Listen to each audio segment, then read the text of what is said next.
The first time the light appeared, I was trying to disappear. I had driven far enough from town that the road no longer had painted lines. There were no houses, no traffic, no reason for anyone to be awake. I parked beside a field. I turned off the engine, and I sat in the dark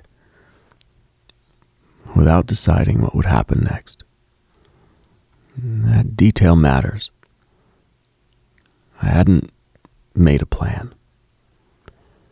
I simply reached the point where I could no longer imagine returning to the life that I had left behind me. Now the field was empty, except for the remains of an old windmill, and its blades were removed years earlier. Only the metal tower remained, black against the sky.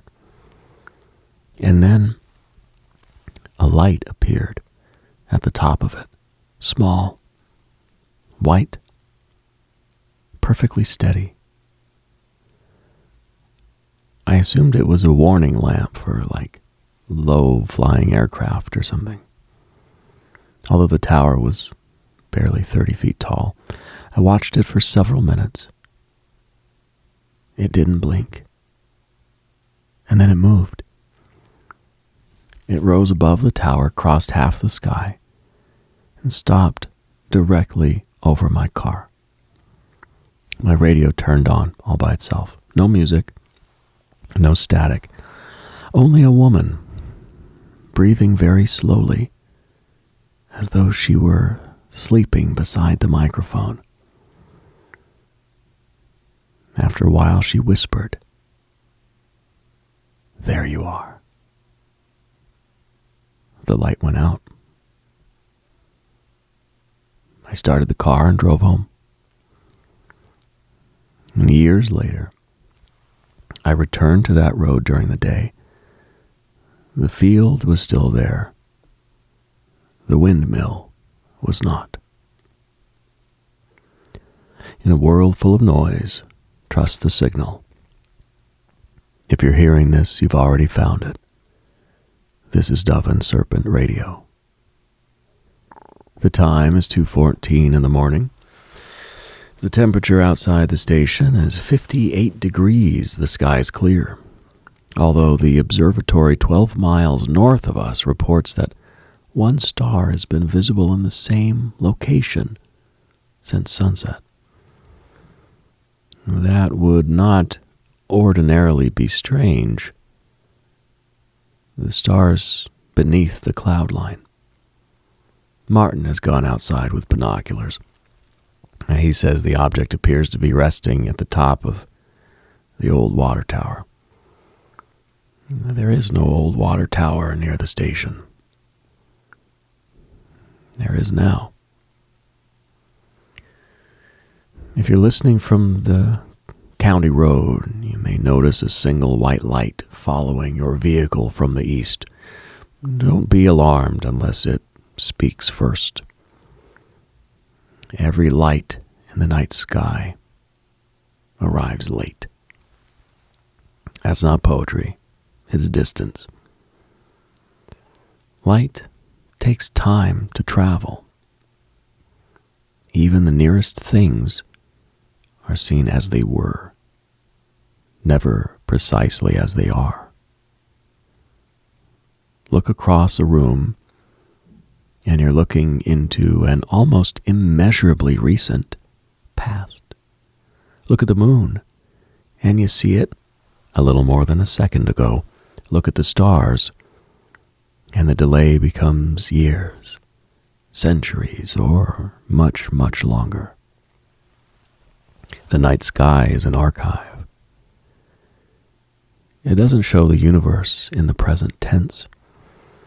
It shows what sent light toward us and how long that light survived the crossing. I find this reassuring. Somewhere, something can happen in complete darkness, and the evidence that it happened may already be traveling toward you. You simply haven't reached the moment when it becomes visible. We assume hope begins when we feel it. Perhaps hope often begins earlier.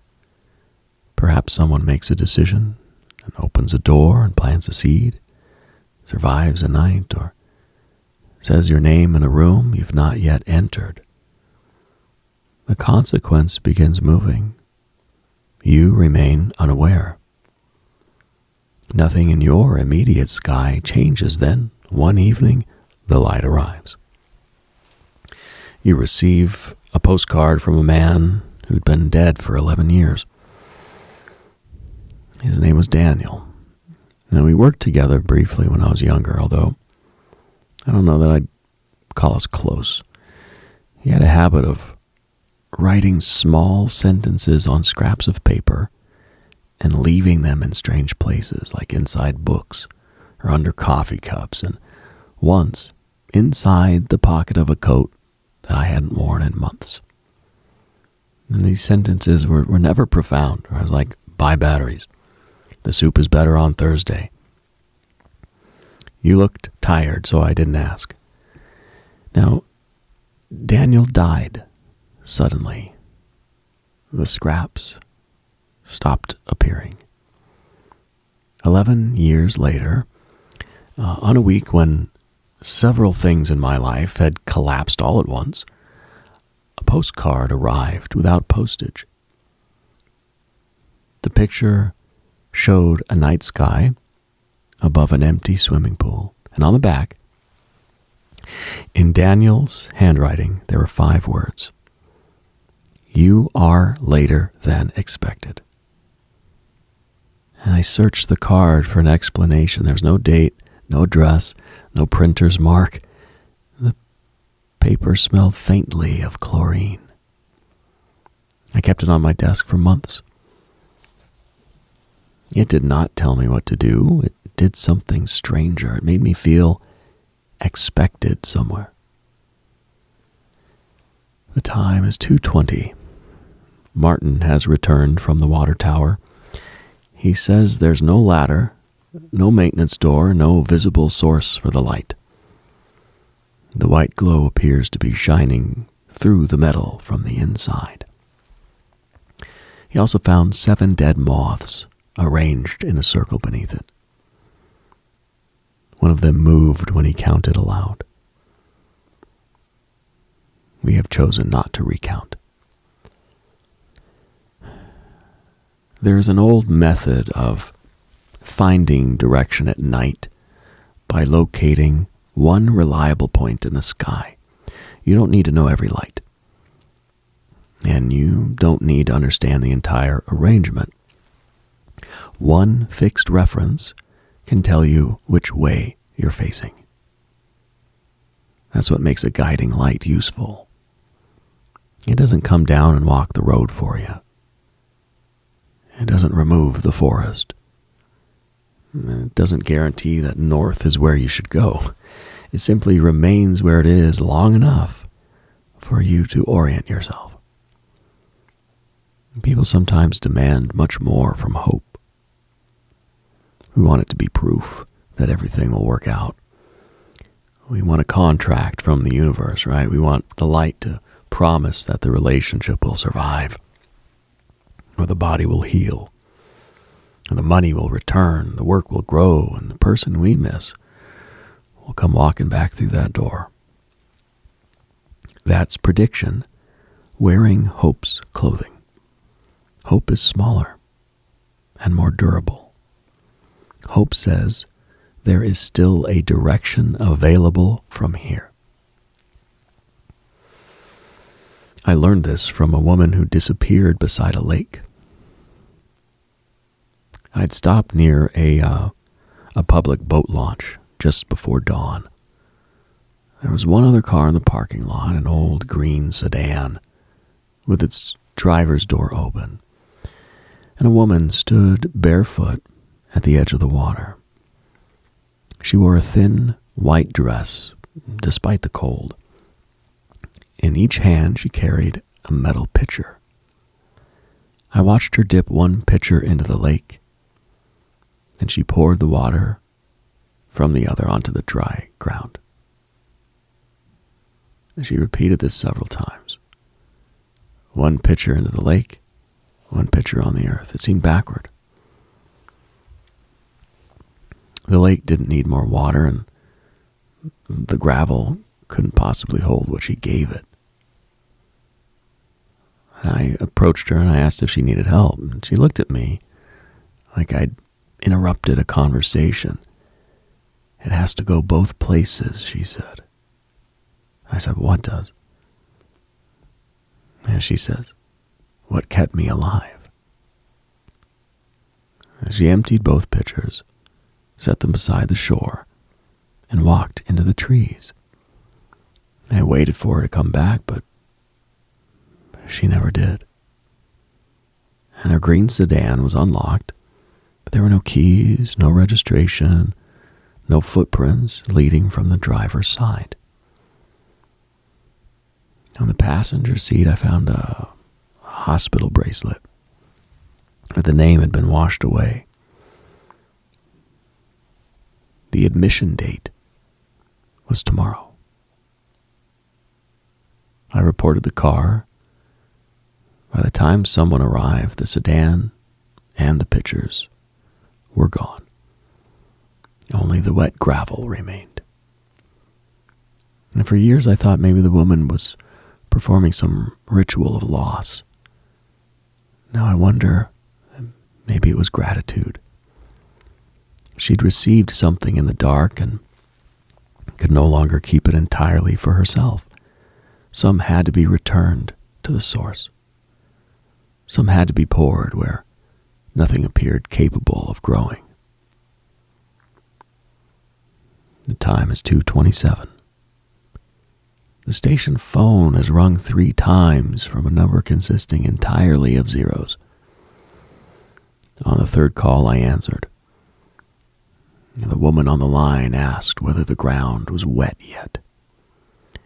Before I could respond, she told me to look beneath the desk. And there are 2 metal pitchers here. One's empty.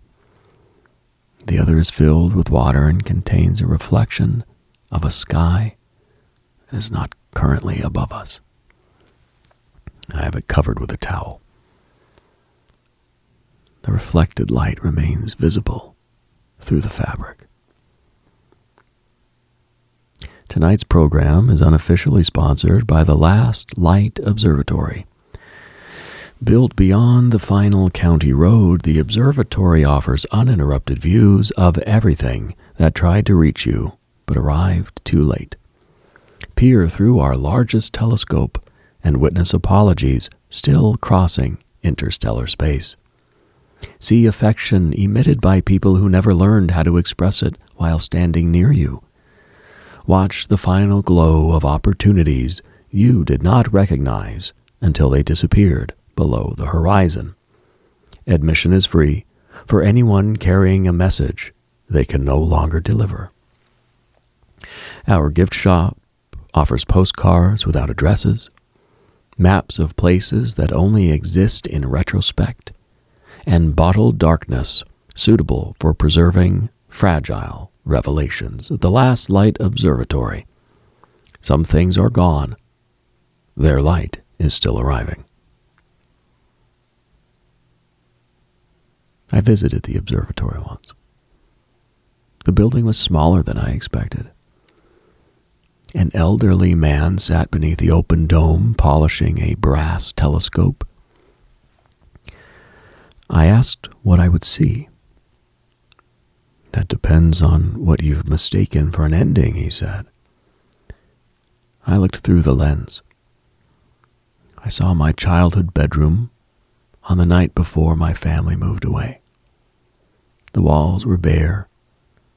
Boxes stood near the door. A younger version of me sat on the floor, hiding something beneath a loose floorboard. I have no memory of this. The man adjusted the telescope. The image moved closer.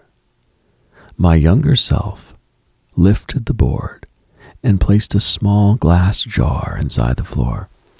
Something bright moved within it. Then the child looked directly through the telescope at me. He raised one finger to his lips. The image vanished. I stepped away and demanded to know what I'd seen. The old man shrugged.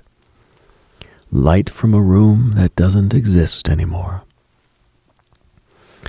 And I returned to my childhood neighborhood the following summer. The house had been demolished. A grocery store occupied the property. Behind the building, near the loading dock, I found a loose floorboard lying in the weeds. Beneath it was a small glass jar. The jar was empty, but warm. The hour is 2:34. One of our listeners, Rachel, sent a letter about a light that appeared after her sister died. For 40 nights, a bright point appeared outside Rachel's bedroom window at exactly 3:06 in the morning. It was too low to be a star and too still to be an aircraft. When she opened the window, the light disappeared. When she closed it, the light returned. On the 40th night, Rachel spoke to it, and she said, "I don't know what you want me to do." The light moved downward until it rested over an abandoned greenhouse behind the neighboring property. Rachel followed it. Inside the greenhouse, she found nothing supernatural, no hidden message, no apparition, no evidence of her sister. She found a dog trapped beneath a collapsed wooden table. The animal had been missing from a house 2 miles away for 6 days. Rachel freed it and called the number on its collar. The family arrived before sunrise. Their little boy held the dog and cried so hard that his whole body shook. As they drove away, the light above the greenhouse disappeared. Rachel told me she felt disappointed. She had wanted a message about her sister. Instead, she'd been sent to help a frightened animal. It took her several years to understand that these might have been the same message. People often imagine purpose as something that will finally explain us to ourselves. A title, a revelation, a destiny large enough to make every wound seem necessary. Sometimes purpose is simply the next living thing placed within reach of our hands. The light does not always lead to the answer you wanted. Sometimes it leads to something that needs water. The time is 2:40. There is movement near the reservoir. A large white bird is standing in the shallows. Its neck is long, and its reflection appears to contain several more wings than the animal itself.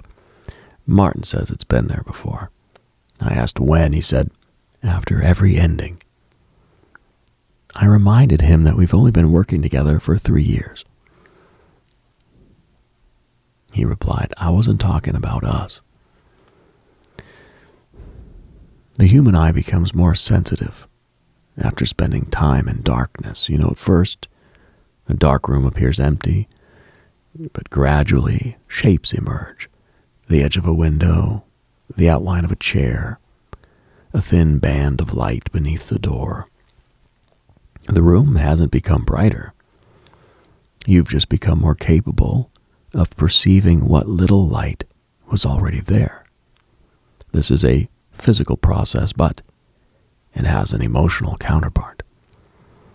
See, after loss, people often believe they're waiting for the world to become bright again. And that can happen. Circumstances change, pain loosens, New people arrive. A life once unimaginable slowly becomes ordinary. But something else happens first. The eyes change. You begin detecting smaller reasons to remain. Coffee warming your hands. A child asking a serious question about something absurd. A dog sleeping against the back of your legs. One bill paid. One honest conversation. The first clean room after weeks of disorder. None of these things defeats the darkness. They become visible within it. This is why hope can feel insulting when introduced too early. Someone standing in daylight tells you to look on the bright side, They list your blessings for you. They explain that everything happens for a reason, because they need your pain to become less frightening to them. That's not light. That's glare. Real hope respects the dark enough to enter without pretending it's morning. It sits beside you until your vision adjusts. It points toward one small thing that is still true. Then it waits. I once spent a night in a hospital waiting room with a man whose wife was in surgery. Now, we didn't know each other. Television was muted. The vending machine hummed in the corner. Every few minutes he stood, walked to the window, and sat again.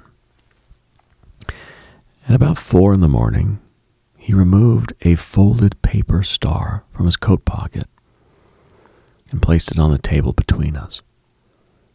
His wife had made it from the wrapper of a drinking straw during their first date. He carried it in his wallet for 32 years. This has survived every washing machine, he said. That sentence made us both laugh harder than it deserved.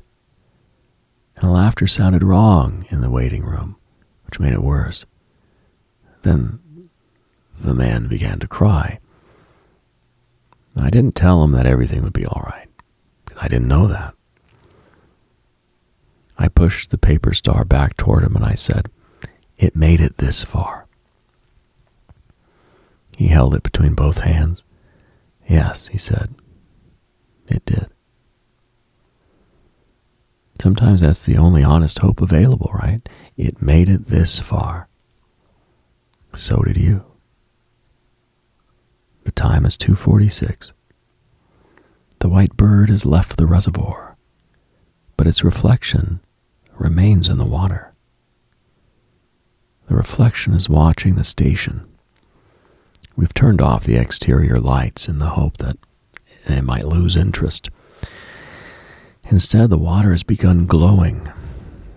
7 smaller points are visible around one larger light. The formation doesn't appear on any chart Martin can find. He suggested that perhaps we are the chart. I've suggested that Martin take a short break.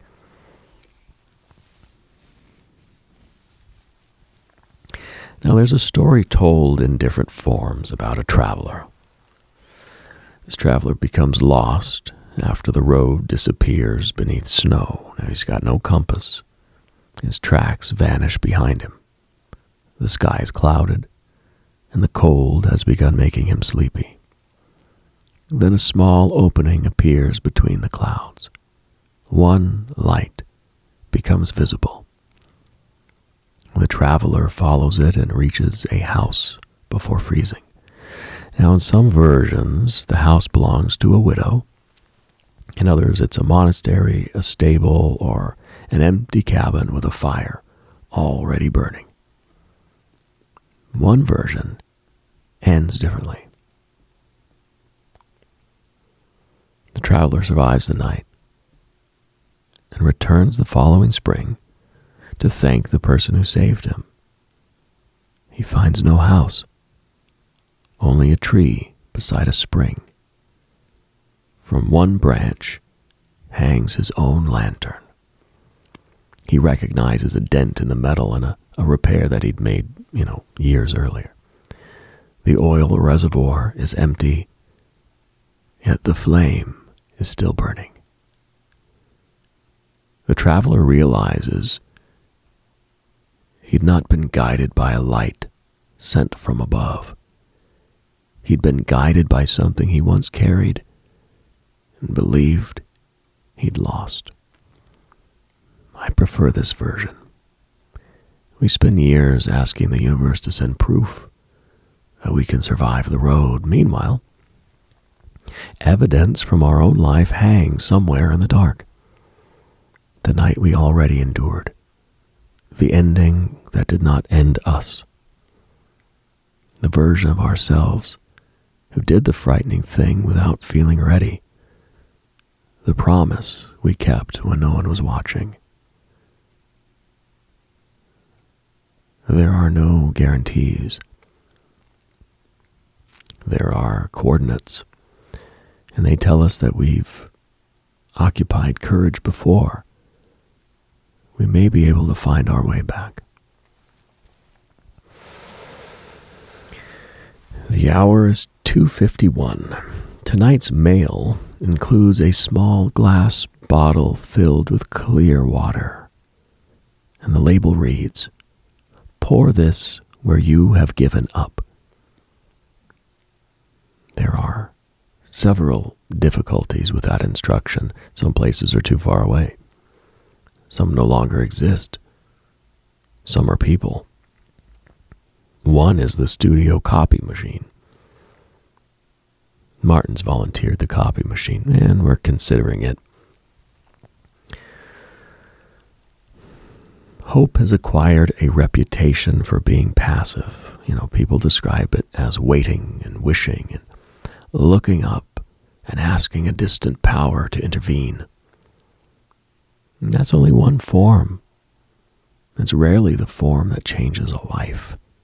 Functional hope has hands. It pours water, it makes the appointment, and answers the message. It saves the money, it takes the medication. It rests the body before the body forces the issue. It tells the truth, while the truth can still repair something. It creates the next piece of work, without demanding that the work prove your worth. Hope is not confidence that a desired future will arrive. It's willingness to become a participant in whatever future remains possible. This is where hope becomes an act of will. You identify the direction that remains true even when your mood changes. Then you give something real to it, your time, your attention, your effort, your money. A glass of water poured onto ground that looks incapable of receiving it. You see, the act may be small.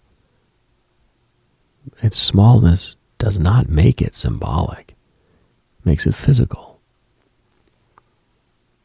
The magician does not stare at the light and call that navigation. The magician uses the light to choose a direction and then moves. And there's an important difference between hope and fantasy. Fantasy asks you to leave the present. Hope gives you a reason to enter it more completely. Fantasy says the universe will reward you because you suffered. Hope says suffering has not removed your ability to choose. Fantasy demands a sign before action. Hope understands that action may be the sign. The time is 2:56. The light on the water tower has moved. It's now directly above the station. Our equipment casts 8 shadows, although there are only 7 lamps in the studio. One shadow appears to belong to a person standing behind my chair. I have no intention of turning around. The shadow is holding a glass jar. Something bright is moving inside it. For those listening through Patreon or channel membership, the deeper archive remains open after the public frequency closes. Your support keeps the transmitter warm and gives these strange stories somewhere to arrive after traveling through the dark. If you want to find this station again, subscribe to Dove and Serpent Radio. And tell me in the comments about the light that found you when you were lost. It might have been a person, or a sentence, or a coincidence, a responsibility you did not want, a small living thing that needed you to remain alive one more day. Another magic maker may be watching an empty sky tonight, waiting for the same signal to arrive. It's now 2:59 in the morning. The woman from the first transmission has begun breathing beneath my voice again. The sound is not coming through the speakers. It's coming from the metal pitcher beneath the desk. The towel covering it is completely dry. The pitcher is overflowing. Water is moving across the studio in 2 directions. Half of it is returning toward the reservoir. The rest is disappearing beneath the western wall, where nothing grows except a thin white weed. Martin insists wasn't there yesterday. The weed has opened. Its petals are reflecting a sky from many years ago. And I can see the field where I parked my car. I can see the old windmill. I can see a younger version of myself sitting behind the wheel, unable to imagine returning home. And above him, a small white light has appeared. For years I believed something in the sky found me that night. But I may have misunderstood. Perhaps the light did not come from above.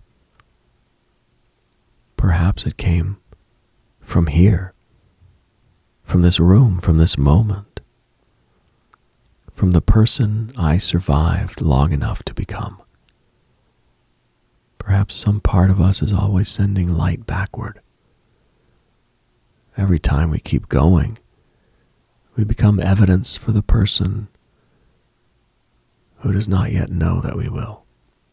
Every time we rebuild, something begins crossing the distance toward the night when rebuilding seemed impossible. Every act of love becomes older than the moment in which it is finally understood. Now, this does not mean someone is coming to save you. It means your present darkness is not the only moment participating in your life. The past is still arriving. The future is already being constructed. And you are standing at the point where something can be received, redirected, and poured forward. One part returned to the waters that kept you alive. One part to the ground that comes after you. Hope is not the denial of night. It's the discovery that night contains direction. You don't need the whole sky to change.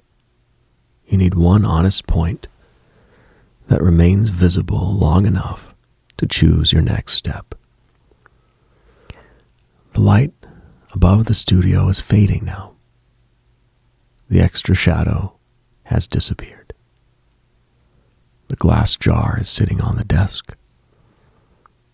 Inside it is a folded postcard showing an empty swimming pool beneath a field of stars.